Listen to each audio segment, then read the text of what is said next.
మరోసారి నిజామాబాద్ జిల్లాలో బీఆర్ఎస్ మాజీ MLA Jeevan Reddy issue hot topic గా మారింది. అధికారంలో ఉన్నప్పుడు వ్యవహరించిన రీతిలోనే ఓడిపోయిన తర్వాత కూడా మాజీ ఎమ్మెల్యే తీరు ఇంకా అలానే ఉందని చర్చ నడుస్తుందట.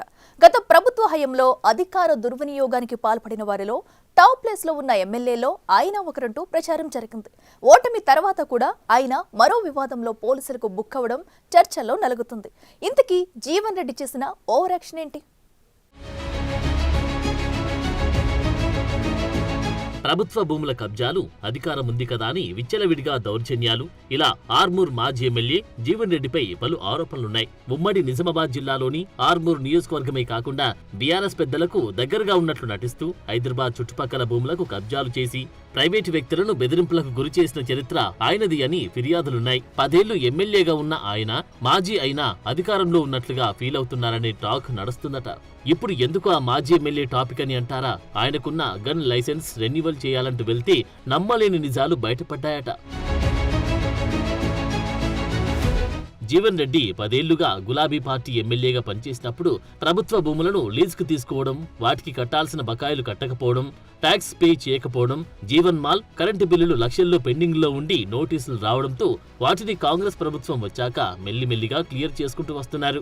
ఇప్పుడు కొత్తగా ఆయన గన్ లైసెన్స్ విషయంలో రెన్యువల్ కోసం వస్తే దాన్ని పోలీసులు స్వాధీనం చేసుకున్నారట. అదేంటి? ఆయన గత ప్రభుత్వంలో 2 సార్లు ఎమ్మెల్యేగా, ఇప్పుడు మాజీ అయిన ప్రతిపక్ష పార్టీ జిల్లా అధ్యక్షుడు జీవన్ రెడ్డికి గన్ లైసెన్స్ ఉండడంలో తప్పేముంది అనుకోవచ్చు. పోలీసులు కూడా ఇప్పటి వరకు అలానే అనుకున్నారట. జీవన్ రెడ్డి తనకున్న గన్ లైసెన్స్ రెన్యువల్ కోసం నిజామాబాద్ కమిషనరేట్ కి వచ్చారట. అక్కడ రెన్యువల్ కోసం ప్రాసెస్ మొదలు పెడితే అప్పుడే పోలీసులు అవాక్కయ్యారట.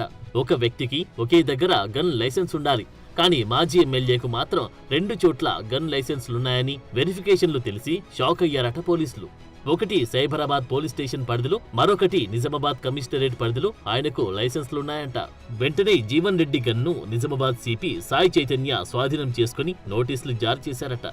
రూల్స్ ప్రకారం ఒక దగ్గర మాత్రమే ఉండాల్సిన లైసెన్స్ 2 ప్రాంతాల్లో ఉండడాన్ని నేరంగా పరిగణిస్తున్నారు పోలీసులు.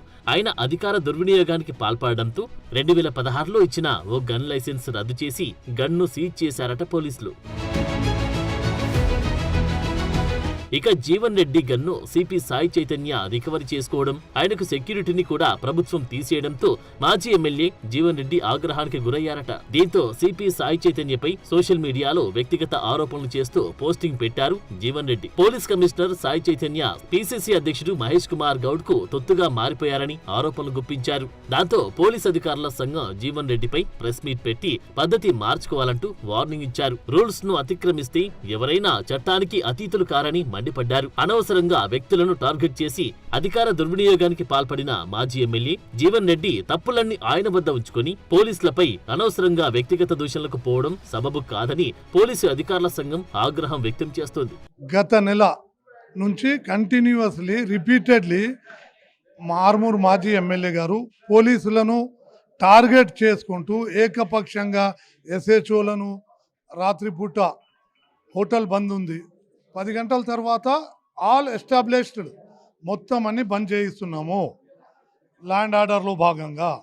అక్కడ నిలబడి ఫేస్బుక్లో నువ్వు ఎందుకు హోటల్ బంద్ చేయించినావు, పింక్ బుక్లో మీ పేరు రాసుకుంటాము, వచ్చేది మా ప్రభుత్వమే, మీ సంగతి చూస్తాము అని పోలీసులను బెదిరించే ధోరణిలో మాట్లాడటం తప్పు. పైగా పింక్ బుక్కుల్లో పేర్లు రాస్తున్నామంటూ బెదిరింపులు మానుకోవాలని, మరోసారి పోలీసులపై వ్యక్తిగత ఆరోపణలు చేస్తే తాము ఉన్నతాధికారులకు ఫిర్యాదు చేస్తామని వార్నింగ్ ఇచ్చారు. చట్ట ప్రకారం చర్యలు తీసుకునేలా చర్యలు చేపడతామని హెచ్చరికలు జారీ చేశారు. దీంతో జిల్లాలో మాజీ ఎమ్మెల్యే జీవన్ రెడ్డి తీరు మరోసారి వివాదాస్పదంగా మారింది.